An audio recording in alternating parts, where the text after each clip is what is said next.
We often imagine that change begins with a grand plan, a strict deadline, or a promise to become a completely new version of ourselves. However, true transformation starts in a much smaller, quieter recognition, the moment you stop trying to control the pace of your own becoming.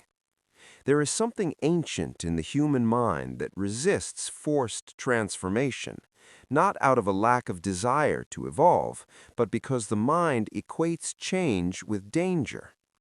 When you have survived through stability, your nervous system treats anything unfamiliar as a threat. The harder you push to be different, the louder your body whispers that it is not safe. This is the paradox keeping many people stuck. The conscious mind demands immediate change, while the unconscious whispers that change might lead to disappearing. Most people attempt to negotiate this conflict through willpower, imposing structure and demanding discipline. But while structure can guide, force only creates friction. You cannot rewire your inner world using the same tension you are trying to escape. The human psyche does not bloom under command, it unfolds under permission. That invisible resistance, often mistaken for procrastination, self-sabotage, or laziness, is actually a form of protection. Because the mind is designed primarily for survival rather than growth, it uses every past pain as a data point to predict safety. If trying something new once led to rejection or failure, your system learned that new equals unsafe. Consequently, forcing change often backfires because you are working against your own wiring rather than against weakness. There is a psychological law as predictable as gravity. What you resist resists you back. A more effective path begins with the realization that resistance is not an enemy of change, but evidence of it.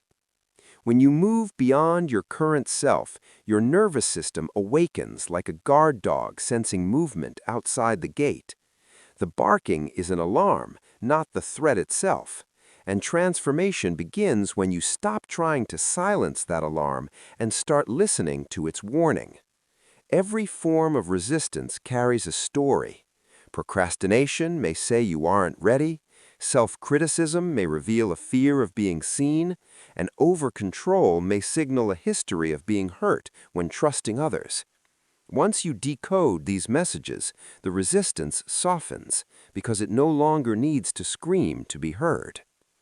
The fundamental psychological law that changes everything is that what you accept transforms, but what you force resists. Just as you would not tear a wound open to make it close faster, you must provide the psyche with space and protection to heal. Growth is not an act of violence against your former self. It is an act of hospitality toward who you are becoming. We live in a culture that glorifies the grind and pushing through, but most control is merely a mask for a lack of trust. True transformation, the kind that stays, only happens when you stop fighting your own tempo. Every person has an inner pace shaped by their history and wounds, and forcing yourself to move faster than that cadence leads to fracturing rather than strength. In a world obsessed with immediacy, moving slowly is a rebellious but necessary act, as slowness is how the nervous system integrates safety. When you move gently, your mind learns that change and safety can coexist, making transformation inevitable rather than impossible. You cannot rewire fear through force, because fear is already a form of force. You cannot heal tension by adding more tension. The real work is disarming the internal fight between who you are and who you think you should be. Adults often forget what children know instinctively. Growth is guided by curiosity rather than demand. We do not earn the right to evolve, we allow it. This law of acceptance works because it aligns with the brain's fundamental design. The amygdala, which detects threats, does not differentiate between physical and emotional danger. If change feels unsafe, it triggers the same alarm as a predator in the bushes. Instead of asking how to change faster, it is more effective to ask what part of you does not feel safe changing yet. This shifts your role from being the commander of your growth to being its caretaker. You cannot demand a flower to open. You can only tend to the soil and provide sunlight, while respecting its natural cycle of germination and stillness. Rushing any stage breaks the integrity of the process. Forced change is brittle and collapses under pressure, whereas natural change is rooted and can weather storms. You do not create transformation, you create the conditions for it: safety, understanding, and self-compassion, and transformation arises as a side effect. True change is not about becoming someone else, but about becoming someone safe enough to be yourself.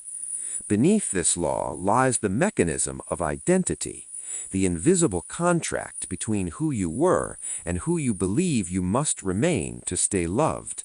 This agreement, formed early in life, determines which emotions we suppress and which patterns we repeat to maintain connection. When we try to change, we are breaking that survival contract, which is why it hurts. To the parts of you that learned to survive by being cautious or invisible, transformation feels like betrayal.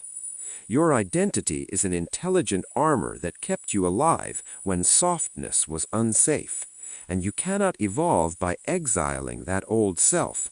You must retire it with reverence. Transformation is relational, not mechanical.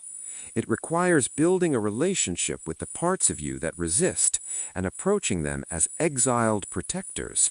By questioning the subconscious statutes we inherited, such as, "If I rest, I'll fall behind," we can begin to update our inner laws. The psyche does not release what it still believes it needs for survival. You cannot bully yourself into healing. You can only make safety so undeniable that the parts clinging to control finally exhale. While pressure produces motion, it's often just sprinting in circles. Real movement is quieter, feeling like a deep internal sigh and a releasing of what has been clenched for years. Aligning with safety activates the parasympathetic nervous system, the body's repair mode, where creativity and learning actually happen. Force, conversely, activates defense, flooding the system with cortisol and making change nearly impossible. Maturity is found in the middle path between apathy and aggression, firmness without force, and softness without surrender. It involves understanding the function of your emotions, anger protecting boundaries, or fear signaling potential danger, rather than labeling them as bad. When every part of you is rowing in the same direction, alignment replaces friction. Genuine transformation requires a small death of the identity that once kept you safe, a process that should be grieved rather than rushed.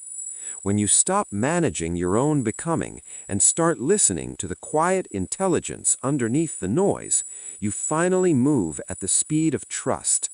Change is already happening in you, not because you demanded it, but because you finally stopped interrupting it. Understanding the process of growth, consider the blooming of a flower. You can provide the water and the sun, but if you try to pull the petals apart with your fingers to make it open faster, you only succeed in destroying the very beauty you were trying to cultivate.